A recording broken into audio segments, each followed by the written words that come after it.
কেউ যাতে সমাজের ক্ষতি করতে না পারে সেজন্য গণমাধ্যমের একটি সুষ্ঠু নীতিমালা করা হচ্ছে বলে জানিয়েছেন প্রধানমন্ত্রী শেখ হাসিনা।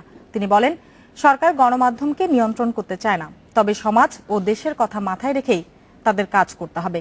সকালে তথ্য মন্ত্রণালয় পরিদর্শন করতে গিয়ে প্রধানমন্ত্রী এসব কথা বলেন। তথ্য মন্ত্রণালয়ের কর্মকর্তাদের সাথে বৈঠকে প্রধানমন্ত্রী জানান, মন্ত্রণালয়টিকে গতানুগতিকতার বাইরে আনতে চায় সরকার। এজন্য নানা উদ্যোগ নেওয়া হয়েছে। ইলেকট্রনিক মিডিয়ার জন্য একটি সম্প্রচার নীতিমালার প্রয়োজনীয়তার উপরও গুরুত্ব আরোপ করেন শেখ হাসিনা।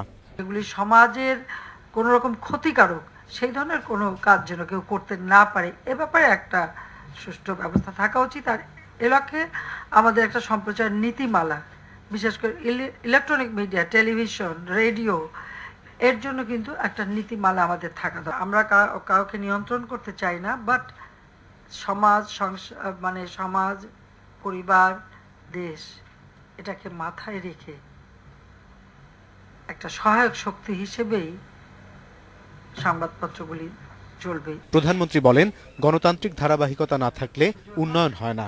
সামরিক হস্তক্ষেপে বারবার দেশের গণমাধ্যমের স্বাধীনতা বাধাগ্রস্ত হয়েছে।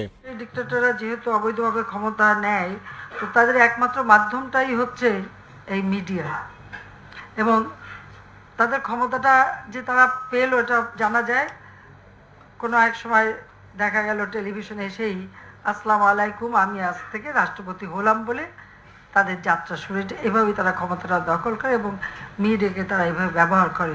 গণমাধ্যমকে মুক্তিযুদ্ধের সঠিক ইতিহাস এবং বস্তুনিষ্ঠ সংবাদ তুলে ধরার তাগিদ দেন প্রধানমন্ত্রী। তিনি বলেন, অনেক সময় সংবাদ খুঁজে না পেয়ে কেউ কেউ ভিত্তিহীন সংবাদ বানায়, যা সমাজের ক্ষতি করে। সেই দায়িত্বশীলতাটাও সকলের থাকা উচিত। অনিমেষ কর, ইন্ডিপেন্ডেন্ট নিউজ, ঢাকা।